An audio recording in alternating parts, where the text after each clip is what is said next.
parents teach their kids about how to handle a bullying situation, whether it's in person, but also because some of the cyberbullying obviously carries over to in person.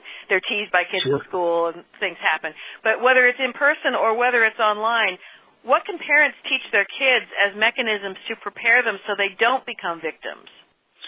Well, that's something that is very important because a lot of times kids don't think, and even adults, that they can do anything about it. But simply interrupting the person who's bullying or speaking up for that person or posting an opposite viewpoint, if somebody says this person is stupid or they're a terrible athlete at whatever, sport they're in soccer, whatnot, chime in and say, that's not true. They had a great game last week.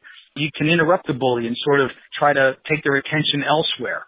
Of course, simply asking the bully to stop may or may not work, but it's always worth a shot.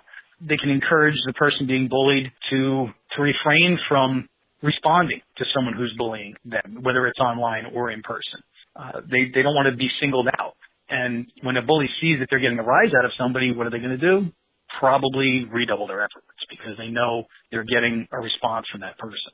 And so education for the person being bullied, as I mentioned, with regard to letting them know that they're not the problem, that, they need to be confident, they need to recognize their accomplishments is a big thing. I try to tell people, look, there's a lot of great things that you've done in your life, whether it's a sport that you did well in or a class that you did well in or good grades in school or a project you did at a science fair where you won a prize.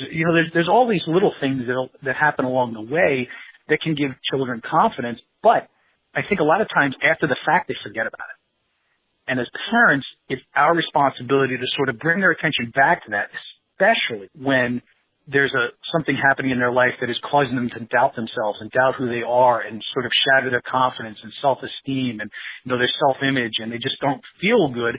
We've got to build them back up. And the way to do that is by reminding them of all the great things that they have done, and of course reminding them that they are who they are as an individual, as we all are, and that we love them unconditionally no matter what.